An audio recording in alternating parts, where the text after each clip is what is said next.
Okay folks, I'm going to make a little garlic aioli dressing here, and this is a real nice dressing, especially if you like garlic, and this goes good with anything just about. You can put it on crackers, you can put it on fish, beef, whatever. It goes really good.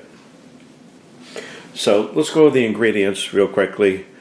I have mustard here. I'm not going to make my own mustard. This is Duke's. I really like Duke's.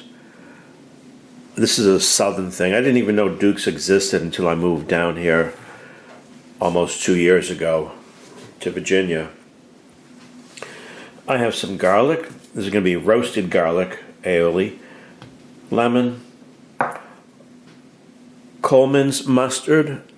This is the English mustard. It's nice and spicy. I have some red pepper here, cayenne pepper. Salt and pepper, little Parmesan cheese, extra virgin olive oil. You want to use a good quality, and I also have a little Worcestershire. So the first thing I'm going to do is prep my garlic, because that has to get roasted in the oven. So I'm just making a small quantity of this aioli, just about a cup, a little more than a cup. And I'm going to bring this over to the party. I'm going to a party later on this afternoon to celebrate New Year's Day. And I'm going to bring some mini quiche Lorraine, and this is going to go really good with the quiche Lorraine.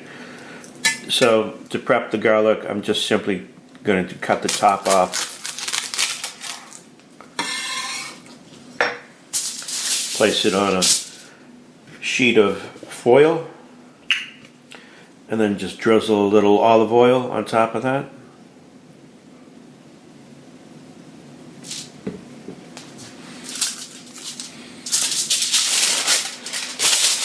And wrap it up, not too tight. Okay, just like that. I'm going to put that on a sheet tray in the oven. 400 degrees, probably about 40 minutes or so. And then I'll have a nice roasted head of garlic. When you roast garlic, it becomes very sweet. So this is going to be nice. Okay, folks, it's been an hour. Sort of got sidetracked. But anyway, it's very hot. And this is exactly what it should look like. The garlic is completely caramelized, and it's nice and sweet, and it smells great. Okay, I'm going to let this cool down because it's too hot to handle, and I don't want to add a hot element to mayonnaise. That would not be a good idea. Okay, so I'm going to wait about 15-20 minutes and then finish off this garlic aioli. Okay, so let's get cranking on this garlic aioli.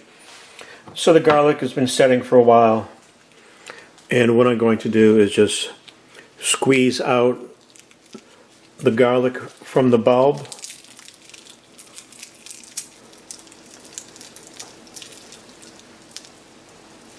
It just squeezes out really, really easily.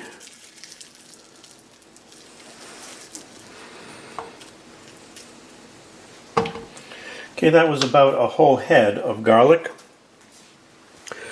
And here I have a combination of sour cream and mayonnaise. So that's 3/4 cup of mayonnaise and 1/4 cup of sour cream.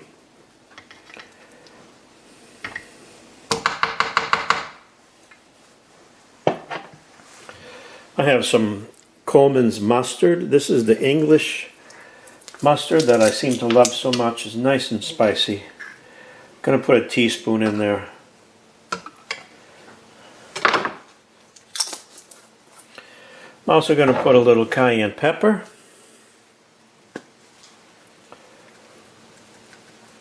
About a half a teaspoonful. I don't want to get too carried away. A little Worcestershire sauce.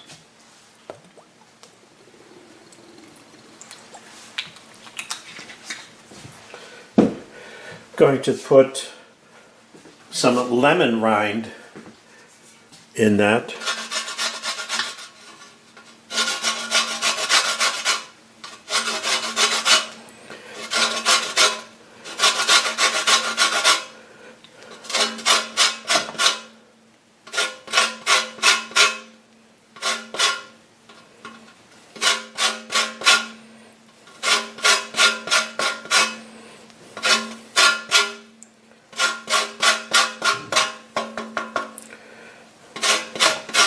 Make sure you wash the lemons before you do this.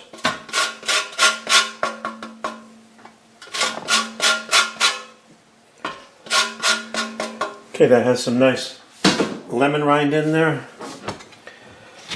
And what I'm going to do now is just give it some lemon juice.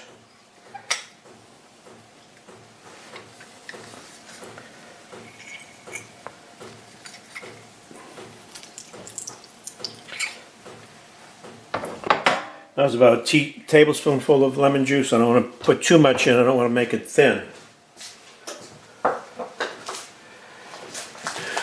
And I'm also going to put some grated Parmesan cheese in there.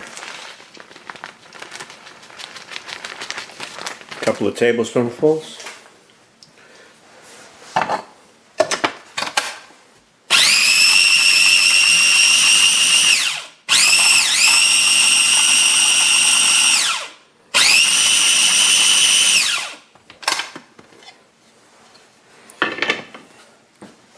That's easy enough.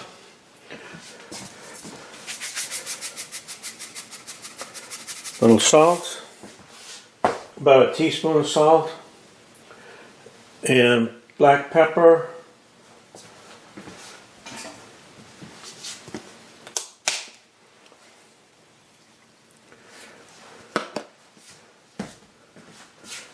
a teaspoon or so. I don't measure this stuff out.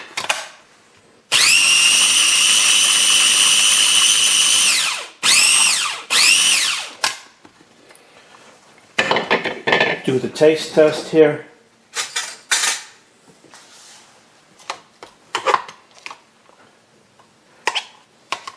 Consistency is nice, it's not runny.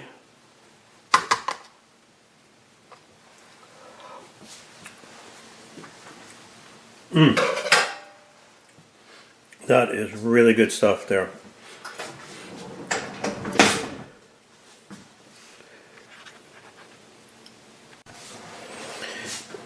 Here is a mini crustless quiche Lorraine. I'm making these for a party. And this is going to be my topping sauce. There's sausage in here and potato. Let's just see how that goes.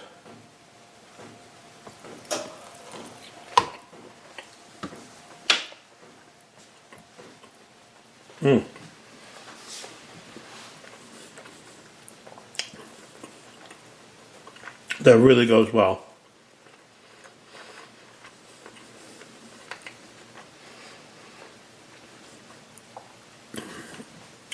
And I'll put a link to the crustless quiche Lorraine if you're interested in doing that. That is really good party food. 1 or 2 bites and it's gone. It's so delicious. Alright, thanks for watching this video, folks. And if you like me, if you like my style, then throw me a friggin' bone here. Throw me a frickin' bone here.